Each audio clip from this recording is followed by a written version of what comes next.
तुझे काका इथे यायला निघाले होते आणि रस्त्यात ऍक्सिडेंट झाला त्यांचा. ती तुझी बहीण, त्यांची मुलगी, काय तिचं नाव? श्रद्धा.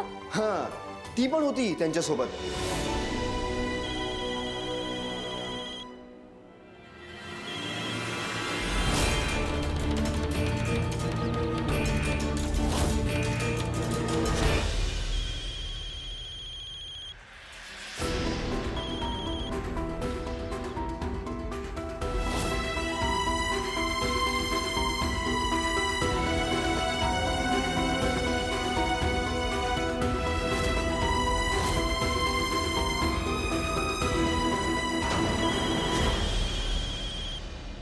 हॅलो मीरा, अगं फोन का उचलत नाहीयेस तू?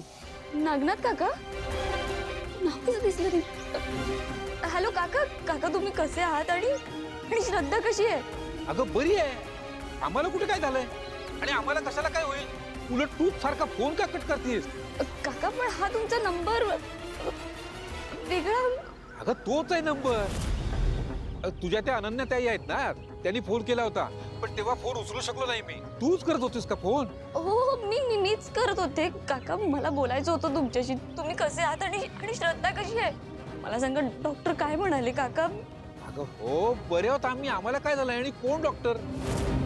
मी आता देवळातून आलो आणि श्रद्धा फुलं काढते. काका तुम्ही खरं बोलताय ना? अगं पोरी, मी खोटं कशाला बोलेन? आणि मला हे कळत नाहीये, तू आमची चौकशी का करतेस अशी? काका मला वाईट स्वप्न पडलं होतं म्हणून आपलं विचारलं मी. वाईट स्वप्न?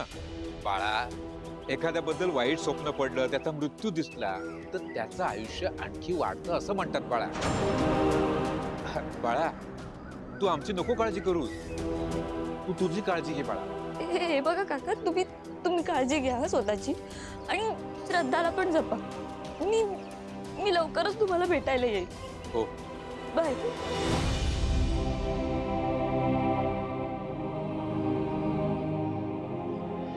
अजित दादांनी मला तसं का सांगितलं?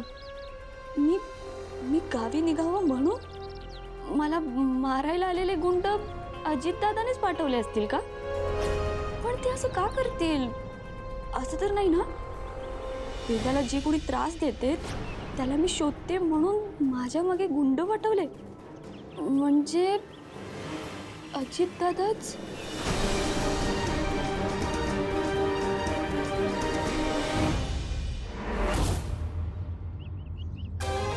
मूर्ख माणसा, लूजर आहेस, लूजर तू. एक काम सांगितलं ते सुद्धा तुला जमत नाही, कळलं? तुझ्यासारखं तुझा ब्रेन सुद्धा युजर्स आहे. इनफ माया, इनफ. प्रत्येक वेळी त्या मीराला मारताना तुझा तो अथर्व मध्ये कसा काय येतो? मला काय माहित? तुझ्या माणसांना एक काम सांगितलेलं, 5 मिनिटाचं काम होतं, मीराला संपवणं जमलं का? हळूहळू मारायला पाहिजे त्या मीराला. तिला त्रास देऊन देऊन मारलं पाहिजे. कोणाचा कन्सर्न होता, माझा की तुझं? हळू बोल. त्या मीराला मारायचा प्रयत्न केला ना की तुझा तो हिरो आलाच पाहिजे मध्ये. तुझा तो अथर्व आणि तो गावरान गोडवा यांची काहीतरी वेगळीच केमिस्ट्री जुळते. ए अजित, ए ओरडू नकोस. माझ्यावर ओरडून काही होणार नाहीये. एक त्या मीराला मारायला गेलं ना की प्रत्येक वेळी तुझा हिरो येतो. लग्न तुझं आहे पण घरातले प्रत्येक विधी, लग्नाचे प्रत्येक विधी ती मीरा कंप्लीट करते. अरे नवरी कोण आहे, करवली कोण आहे हेच कळत नाहीये. तू काय माझ्यावर ओरडते अजित? ते सगळ्यांना लवकरच कळेल.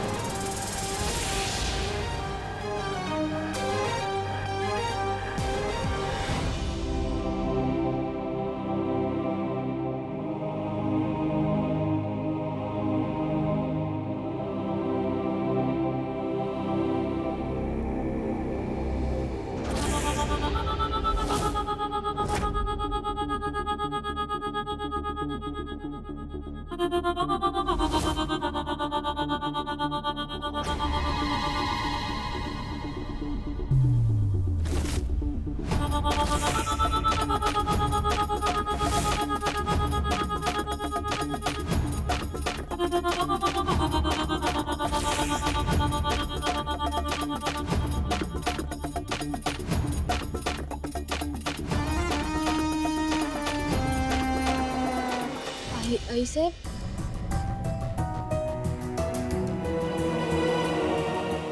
मीरा, तुला गावाला जायचं होतं ना काका आणि श्रद्धाला भेटायला? अजितदादांनी काय केलं ते आईसाहेबांना सांगू का? नको नको, ऐन लग्नात आईसाहेबांना टेन्शन यायला नको नको सांगायला. नाही आईसाहेब, काका बरे आहेत आणि श्रद्धा सुद्धा बरी आहेत. त्यांना काहीच झालं नाही. ते काय झालं की फोनवरती जरा गैरसमज झाला होता. आता सगळं नीट. बरं झालं ते ठीक आहेत. देवी पावली. मीरा, मला इतकी काळजी वाटत होती माहितीये तुझी. तुला काही झालं असतं तर मला सहनच झालं नसतं ग. लेकेस ना तू माझी. अंबिकाला आधीच गमावलंय मी.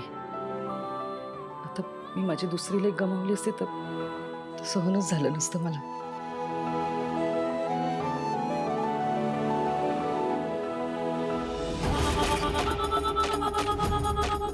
तुला जायचंय मीरा. मला सोडून तुला जावंच लागेल. जर बाकी कोणाला जमलं नाही ना तर मी स्वतः माझ्या हातानेच तुझा काटा काढेन. तुझं मरण आता जवळ आहे मीरा.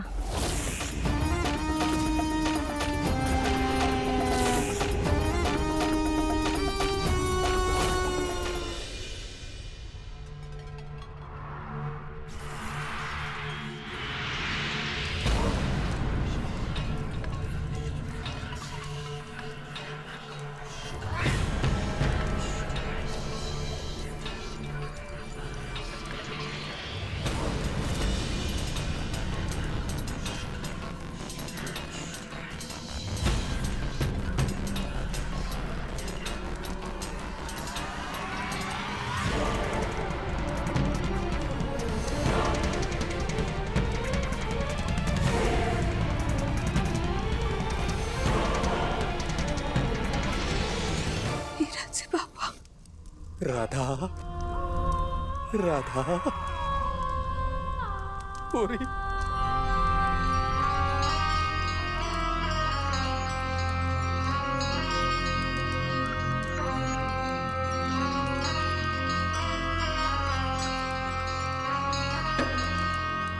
नाही, पुढे येऊ नका, पुढे येऊ नका, पुढे येऊ नका. विराचे बाबा पुढे येऊ नका.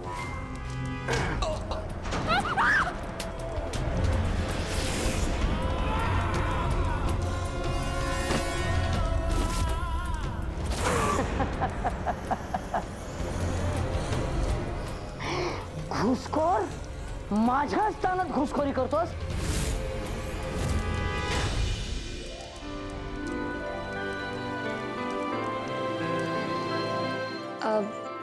मायाताई, हा, आत येऊ का? ये ना.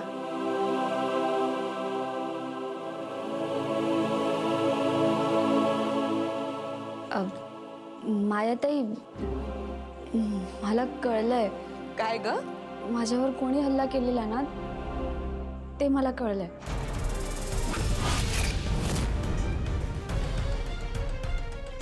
काय?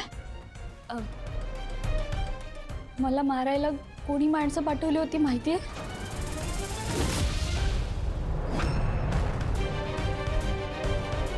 मीरा, तू काय काय बोलतेस? कोण होते ते? अजितदादा.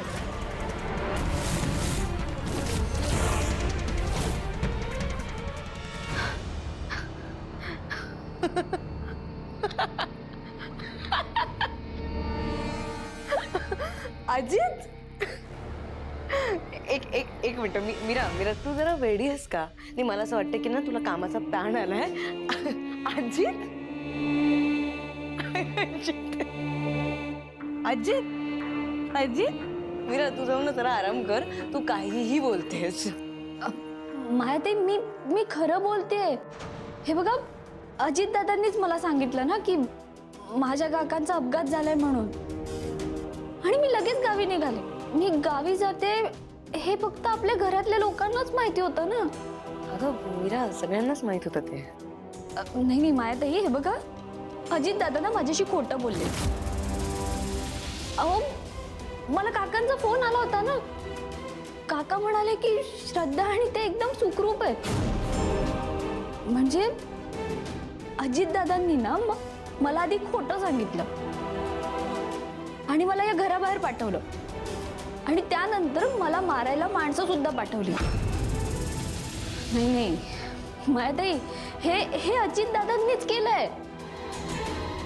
अगं पण हे सगळं अजितनेच केलंय, हे कशावरून? मायाताई, तुम्हाला आठवत असेल ना ते अनन्याताई सोबत अजितदादा जे वागले होते हा ते फक्त मीच पाहिलं होतं आणि माझ्यामुळेच सगळ्यांना कळलं होतं. त्याचा सूड उगवण्यासाठी म्हणून अजितदादांनी हे केलं नसेल ना. किंवा वेदाला जी व्यक्ती त्रास देते ती व्यक्ती अजितदादाच तर. नाही नाही, मीरा शांत शांत. हा तू आधी बस, इकडे बस, शांत बस. मीरा, हा अजितवर खूप मोठा आरोप आहे आणि तो तुझ्याशी खोटं बोललाय. हे सगळं आपण सिद्ध कसं करणार? कारण अजित हे सगळं फक्त तुला बोललाय आणि ही गोष्ट फक्त तुम्हा दोघांमध्ये आहे. त्यामुळे आम्हा सगळ्यांना काहीच माहित नाहीये. त्यामुळे त्याच्यावर आरोप सिद्ध करण्यासाठी आपल्याकडे पुरावा आहे का? पुरावा म्हणजे तसा ठोस पुरावा नाहीये. नाही, एक मिनिट मीरा, मी काय म्हणते, आता हे डिस्कशनच नको करूया. हा, आपल्या घरात लग्न सोहळा सुरू आहे, सगळे लोक बिझी आहेत. शिवाय तुझा जीवही धोक्यात आहे. आणि एकदा का हे लग्न पार पडलं की माझी पण या घरात किंमत वाढेल. मी वेदासाठी स्टँड घेऊ शकते, तिच्यासाठी भांडू शकते. कळतंय का? त्यामुळे आत्ता जर आपण अजितवर आरोप केला तर हे लग्न मोडण्यासाठी तो मागे पुढेही बघणार नाही. Getting it? हो मायाताई, बरोबर बोलताय तुम्ही. लग्न कार्यात हे सगळं नको बोलायला. आपण नंतरच हा विषय करूयात. You trust me, right?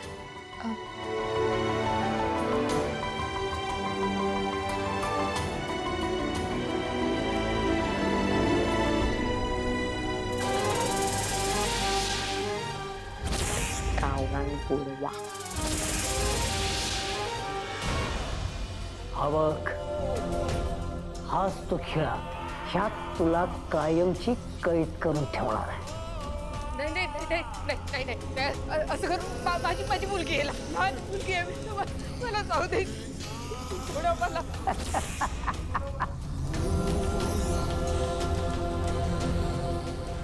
इथे नका अडकू मला. आईची गरज नको नको नको, प्लीज प्लीज नको.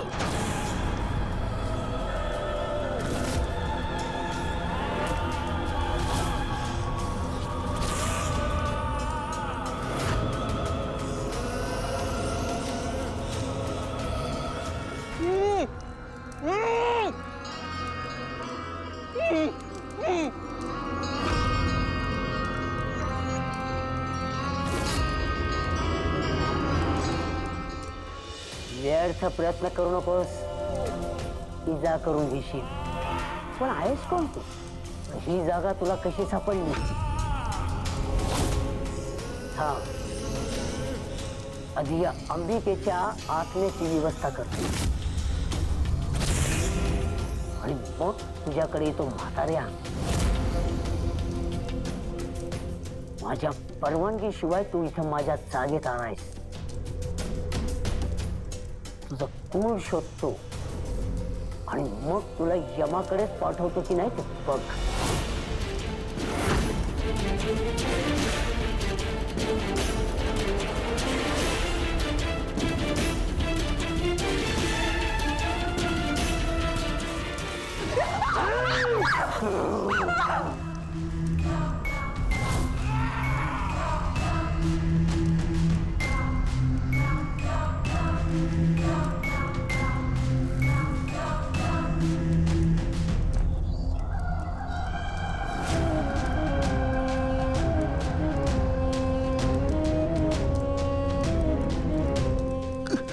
नमस्कार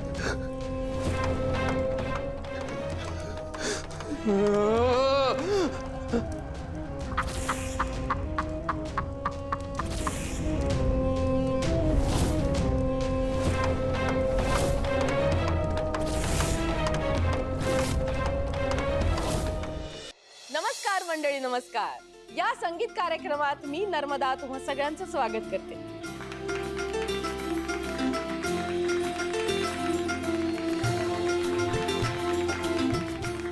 लग्न म्हणजे काय? तर लग्न म्हणजे प्रेम, लग्न म्हणजे विश्वास, लग्न म्हणजे जबाबदारी, लग्न म्हणजे बरंच काही. खूपच कठीण लिहिलंय मीच.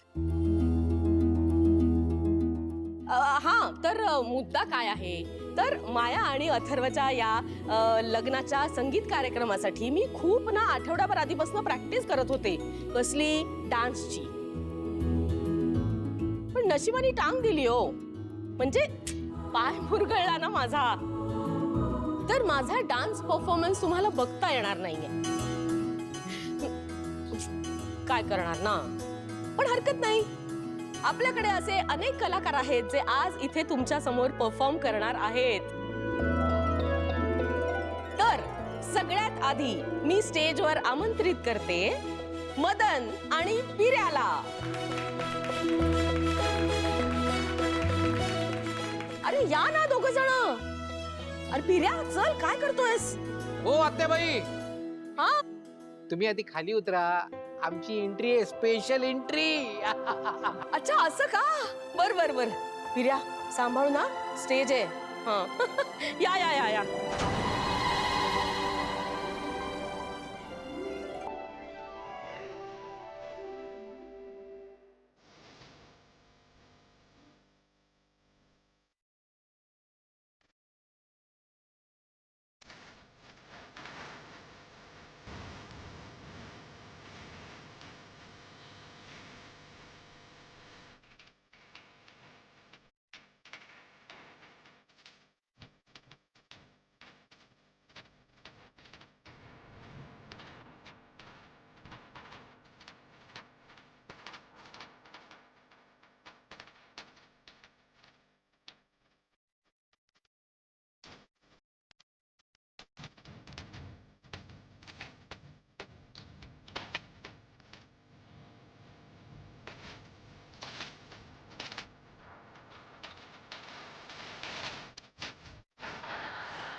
मूर्ख म्हाताऱ्या, माझ्या मंत्रशक्तीने तुला बांधून ठेवलंय.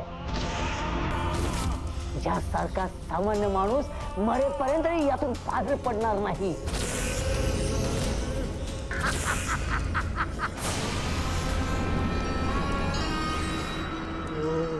ह्रीं क्लीं श्रीं वरदाई महागौरी माते नमः. ओम श्रीं ह्रीं क्लीं वरदाई महागौरी माते नमः. ओम ह्रीं श्रीं क्लीं वरदाई महागौरी माते नमः. ओम ह्रीं श्रीं क्लीं वरदाई महागौरी माते नमः. ओम ह्रीं श्रीं क्लीं वरदाई महागौरी माते नमः.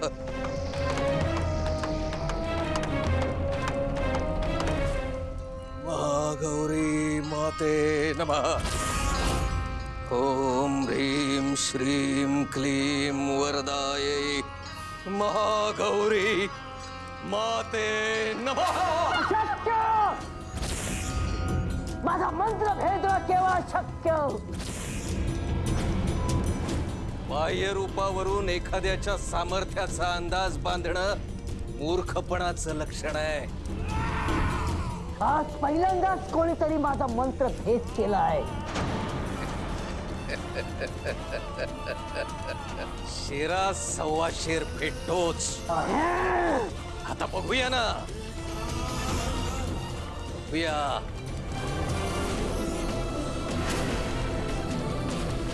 तू जिंकतोस की हा महागौरी मातेचा भक्त?